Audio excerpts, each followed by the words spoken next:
आती है और फिलहाल इस सप्लाई लाइन का पूरी दुनिया के पास कोई और अल्टरनेटिव भी नहीं। लेकिन इस 30 मील के एरिया से गुजर के जाना इतना भी आसान नहीं। सबसे पहले यहाँ पे 8 ऐसे आइलैंड्स हैं जिन्हें हर समुद्री जहाज को अवॉइड करना पड़ता है और ये 8 में से 7 आइलैंड्स ईरान के कंट्रोल में हैं। इन 3 आइलैंड्स को यूएई कंट्रोल करना चाहता था, मगर 1970 में ईरानियन मिलिट्री ने इन पर भी कब्जा कर लिया, तो इस सारे एरिया पे तकरीबन ईरान का ही कंट्रोल है। दूसरा, ये जो रेड हाईलाइटेड एरियाज आप देख रहे हैं, यहाँ पर समुद्र बहुत गहरा है और ऑयल टैंकर्स के लिए यहाँ से गुजरना तकरीबन नामुमकिन है। इतनी मुश्किलात के बाद पर्शियन गल्फ से निकलने वाला मेजॉरिटी तेल ईस्ट एशिया की तरफ जाता है, जिसमें से 76% तो सिर्फ इन 5 कंट्रीज के पास जाता है। सबसे पहले आता है चाइना। चाइना दुनिया की दूसरी सबसे बड़ी इकोनॉमी है और दुनिया में सबसे ज्यादा पेट्रोलियम इंपोर्ट करने वाला मुल्क है।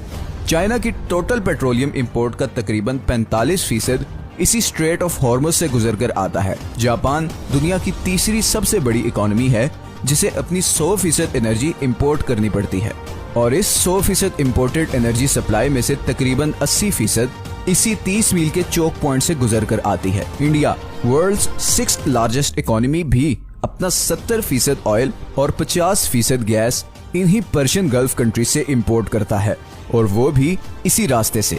इसी तरह साउथ कोरिया, जो कि दुनिया की 10th लार्जेस्ट इकोनॉमी है, अपना 70% तेल इन्हीं पर्शियन गल्फ कंट्री से टैंकर्स के थ्रू इंपोर्ट करता है, जो उसी 30 मील के स्ट्रेट ऑफ हॉर्मुज से गुजर के आते हैं। तो अगर ये 30 मील की छोटी सी जगह किसी भी वजह से लंबे अरसे के लिए ब्लॉक हो जाए, तो दुनिया की दूसरी, तीसरी, छठी और 10वीं इकोनॉमीज बिल्कुल कोलैप्स कर जाएंगी। और इसी तरह पर्शियन गल्फ में मौजूद इन तमाम 8 कंट्रीज का सोर्स ऑफ रेवेन्यू भी खत्म हो जाएगा और एज अ रिजल्ट पूरी दुनिया में एक जबरदस्त इकोनॉमिक क्राइसिस आ जाएगा। इसीलिए ये जगह दुनिया का सबसे खतरनाक और इम्पोर्टेंट चोक पॉइंट है और इसीलिए दुनिया के सारे सुपर पावर कंट्रीज की इस पे कड़ी नजर होती है।